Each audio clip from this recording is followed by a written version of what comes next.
bonjour les amis, merci de rester fidèle à la page à foi Priscille. Merci pour vos retours, merci pour votre amour, merci pour votre soutien. Et nous partageons la parole de Dieu, nous nous édifions, nous puisons nos racines vraiment dans la source qui est Dieu. Et j'aimerais qu'on puisse parler de la femme de Job aujourd'hui. Vous savez, la femme de Job a été toujours dépeinte comme une femme matérialiste. J'ai entendu ça. Une femme matérialiste, donc qui aimait Job que pour ses biens. Une femme qui ne soutenait pas son mari. Une femme qui est méchante, qui est mauvaise, qui veut pousser son mari à renier le Seigneur. Et je comprends d'où viennent toutes ces réactions. C'est parce qu'en fait, je vous explique, c'est parce qu'en fait, Job, il était marié, il avait des enfants et il était prospère. Et il s'est avéré qu'un jour, à cause d'un test que Dieu voulait lui faire passer, parce que le diable est venu, lui a dit, est-ce que tu as vu, Dieu lui a dit, est-ce que tu as vu mon serviteur Job et tout, et le diable a dit à Dieu, c'est parce que tu l'as béni, c'est parce que tu l'as rempli, il est ainsi. Et ce qui va se passer, c'est que Dieu a donné une limite au diable et il lui a dit, tu peux prendre ses biens, vas-y, mets-toi à l'aise comme on peut le dire, mais tu ne touches pas à sa vie. Et Job, malgré les souffrances, malgré les questions, il est vraiment resté intègre par la grâce de Dieu. Et on voit à côté une femme qui a dit un jour face à la souffrance de son mari, maudit Dieu meurt. Elle a dit, maudit Dieu meurt. Parce que tu ne vaux plus rien en fait. Tu ne vaux plus rien, tu n'es plus un homme. Mieux vaut demander la mort. Et à cause de ce qu'elle a dit, plusieurs personnes la dépeignent de matérialiste. Elle était là juste pour l'argent de Job.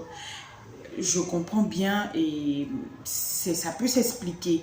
Mais j'aimerais qu'on puisse regarder d'une autre manière aujourd'hui. Vous savez, en pensant à la femme de Job, je pense à toutes ces femmes-là qui ont des enfants malades, par exemple de maladies mentales, des enfants malades d'une maladie rare, où elles ne font que s'occuper de ces enfants, où elles n'ont pratiquement plus de vie, elles ont pratiquement tout abandonné pour ces enfants.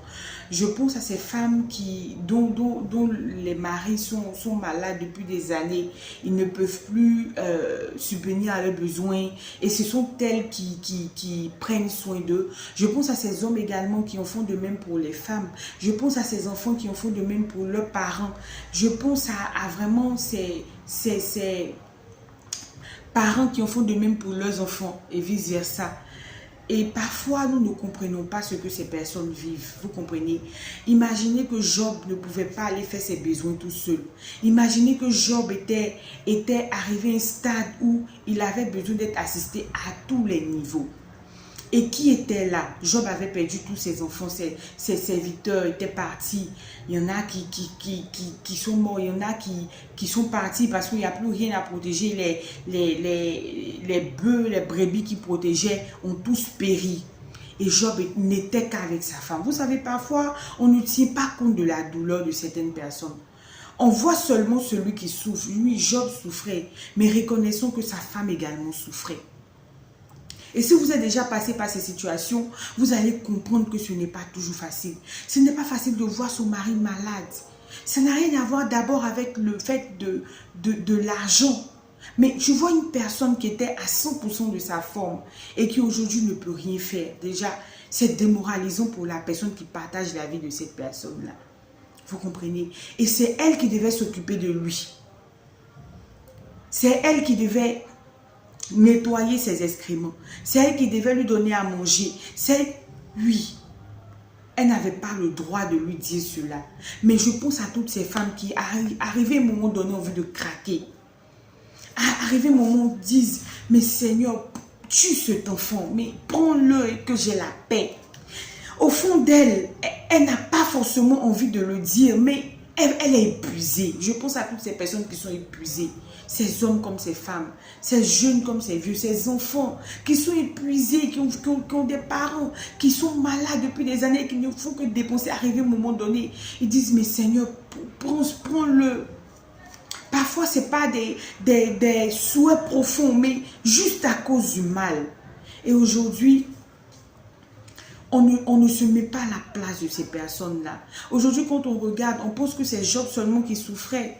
Mais à regarder de cette manière, on voit que la femme de Job également souffrait. Elle en souffrait. Alors j'aimerais qu'on puisse prier aujourd'hui pour toutes ces personnes qui traversent ce genre de moment. Toutes ces mamans qui s'occupent d'enfants difficiles, d'enfants souffrant d'une pathologie grave. Et à la limite, elles ont toutes réduit leur vie à cet enfant. À cet homme qui est malade, dont elles prennent soin.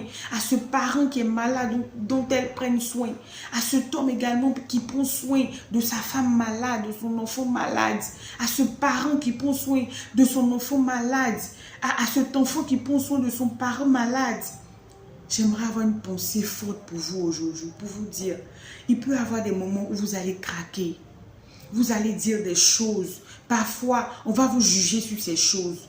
Mais j'aimerais comprendre votre douleur. Et j'aimerais vous dire que Dieu est là. Si Dieu vous a placé dans cette situation, il vous a donné aussi la force de pouvoir la surmonter. J'aimerais prier afin que vous puissiez compter sur le Seigneur. Même si on ne vous comprend pas, même si vous craquez parfois, sachez que Dieu vous comprend.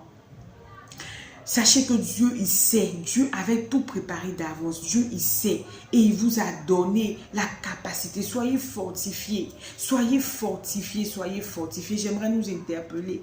Lorsque nous avons affaire à ce genre de personnes, si nous pouvons donner un coup de main, si nous pouvons apporter de l'aide, mais pas des jugements sur la base de ce qui sera dit. Non. Parce que parfois, ces personnes qui s'occupent de cas graves là, elles-mêmes prennent un coup. Psychologiquement, ça ne va pas. Je pense profondément à vous aujourd'hui. Et je prie que la main du Seigneur soit sur vous. Je prie que vous ayez des personnes dans votre entourage pour vous aider à supporter le poids. Et que le Saint-Esprit vous donne la force. Que le Saint-Esprit soit toujours avec vous. À toutes les femmes à toutes les Madame Job, à toutes les femmes de Job, ces personnes-là qui souffrent à côté d'une personne, ces personnes-là qui portent le poids avec une personne, ce n'est pas la peine de craquer. Il y aura des moments, effectivement, vous allez craquer, où vous allez dire des pensées Dieu, mais si vous allez vers Dieu, vous vous mettez dans ses bras, je vous assure qu'il vous donnera la force nécessaire pour surmonter cette épreuve, cette situation. Que Dieu se souvienne de vous, que la compassion, que la main de Dieu demeure sur vous, que Dieu vous donne la force, que Dieu vous donne le courage de pouvoir continuer. Soyez bénis.